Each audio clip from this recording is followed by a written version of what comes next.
Hey guys, it's Allison here, and I've got another quick card share for you.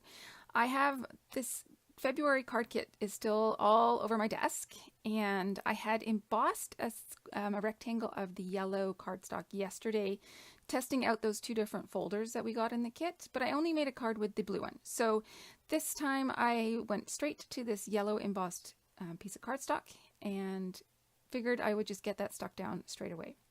This is the embossing folder that has a sort of imperfect polka dots on it. And just like I did yesterday, I trimmed it a little bit so that I could have that halo sort of frame of the white card base showing around the yellow embossed cardstock. However, I miscalculated, so it is a little bit shorter than I really wanted it to be. To mask that, I have lined it up on the right hand side, so I have an even margin of white on the three sides on the right, and then a slightly wider margin on the left. And I figure I can find something to hide that. And on my desk was another piece of the border stamp that I had stamped yesterday. I didn't use it on my card yesterday because there was some imperfections in the stamping that would have been quite noticeable because I needed sort of a 5.5-inch length of it yesterday, but I only need about 4 inches today. So I figure that I can minimize those imperfections somehow. So I cut it to size and then stick it down, and now I have a card that you probably can't tell is missing a little section of cardstock behind that border stamp. And now I'm looking for a pattern paper to accent this. And when I went through this paper pad yesterday, I did mention that a lot of these images are not necessarily ones that I am comfortable using.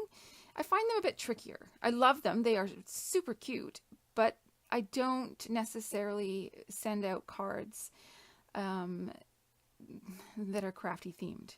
So they're a little bit more challenging, but I am determined to embrace the challenge and use up the craft themed papers as much as I can.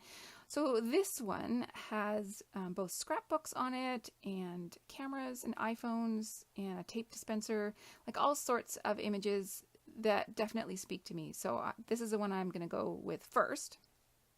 But I need to pick out a sentiment. So I have picked out the one that says something like sending a crafty hello, something like that. And I go to put it on my block and I realize I hadn't cleaned my stamps from yesterday. So I get my stamp chamois all nice and wet and scrub down my stamps and switch them out and get ready to stamp. You can see my stamp chamois down in the lower right corner, and you can see how filthy it is. But I gotta tell you, even though it's really disgustingly filthy, it still cleans like a dream. So I find myself a larger scrap of white cardstock because the little piece that I had on my desk was just not going to be big enough for what I have determined I want to do, which is to cut this out with one of my stitched rectangles. And since I decide to bring in that stitched rectangle, I think that I can use that stitched border to accent the border that I have there already and further hide some of the imperfections. But I am having some trouble getting it to lie straight on my block.